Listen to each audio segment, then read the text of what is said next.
It's Papa. Today I wanted to read a little bit more for you from One Man's Mile, The Signal.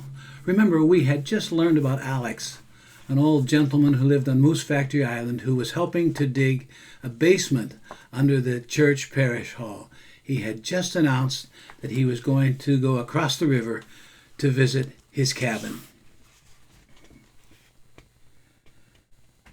Alex had built the cabin decades before as a newlywed, thinking of romantic weekends away from the village. His children had contributed to the state of the windows and furniture over the years when they won the daily clamor to go to camp. Some of his grandchildren had spent time with him when they were younger, learning to light a wood stove and snare rabbits, but the lure of television and video games had long since rendered Alex's beloved camp boring. He didn't mind. Every visit to camp was etched in his memory. When he was there, they were there too. In the midst of the parish hall project, Alec hitched his sled to his snow machine, bought extra gas, loaded what he needed to stay at his cabin for a few weeks, and left. In Southern society, an octogenarian attempting to camp in total isolation in the wilderness in temperatures well below freezing would have been unthinkable. Alec's family noted that he was leaving, but they believed he had the right to do so, not to mention the skills to live in the bush completely by himself. Alex was pulling a sled that had dozens of relatives on the island, built primarily of plywood, 1/2 inch for the box and 3/4 of an inch for the floor. It rode on two 10-foot 2x8s, carved at the front end to form runners. In the old days, Alex would have smeared horse manure on the runners. Frozen, it formed a slick surface to run over snow and ice. This particular sled had two 2-inch strips of tin tacked to the full length of each runner for the same purpose. There were no longer horses on the island. Everything Alex needed for a long stay at his camp was packed into the sled. The ice that Alex would be crossing was over 3 feet thick. The ice would break up when the pressure of melting snow from upstream forced it to break into huge chunks. Eventually, the flow would force the broken ice into the James Bay, allowing boat travel. Then, someone would bring Alex home.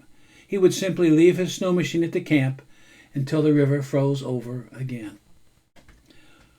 With no way to know when the river would break up, the date and hour became the subject of a village pool and many individual bets. Once the river broke, there was no way to know how long it would take for the ice to flow out into the James Bay, opening the river for boat travel. Knowing this, Alex had taken supplies and equipment for a 2-month stay at his camp. He had food, plenty of gas for his snow machine, a chainsaw, and plenty of ammunition for both his rifle and his shotgun. He left the village at first light to be certain that he was across the river before the rising sun had time to thaw the ice, creating slush that could bog down his heavy sled. No one noticed his leaving. His sons knew that he was going, but as he made his way through the village to the river, the few people who heard the roar of his snow machine simply noted that someone was traveling. Although my office was in my home, I walked each day the 1/2 mile along River Road to St. Thomas Church. The 150-year-old building was within sight of the river. The church, built by Hudson Bay shipbuilders, had an interior shaped like the upside-down hull of a boat. Knowing the extent of flooding along the Moose River, normally flowing placidly in the distance, they had drilled holes in the church floor to air out the wooden underpinnings saturated by floodwaters. Modern tourists were told that these holes were made to scuttle the church so that it would not float off its foundation when the water rose. In winter, the walk to the church was frigid as the north wind blew freely down the length of the river from the James Bay. In the summer, the walk was restful, particularly in the evening, with a blazing sun reflected off the water. In the fall, the foliage along the river banks became a feast for the eyes as bright yellows of poplar and aspen blended into the reds of chokecherries and mooseberries laced with green of spruce and tamarack. In the spring, the walk was downright exciting. The days were lengthening. Although the ice was still thick on the river, the snow was gone from the ground. A circus-like atmosphere existed all across the island. Families were walking together. Children were playing in every open piece of land available. Everyone was anticipating breakup. As people walked along the river, they paused to see if there was any change in the ice. All night long, men patrolled the riverbanks, watching for the water to rise. If the spring thaw brought too much water, parts of the village could flood. The shoreline patrols could give people enough time to get to high ground or into the canoes stored behind their houses.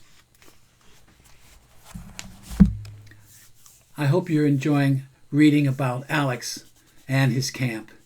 If you'd like to learn a little bit about the mittens or have a brief history lesson, look at videos that have come before. If you're interested in purchasing One Man's Mile, you can go to fishingluremart.com and purchase it there. Until next time, have a great day. Love one another.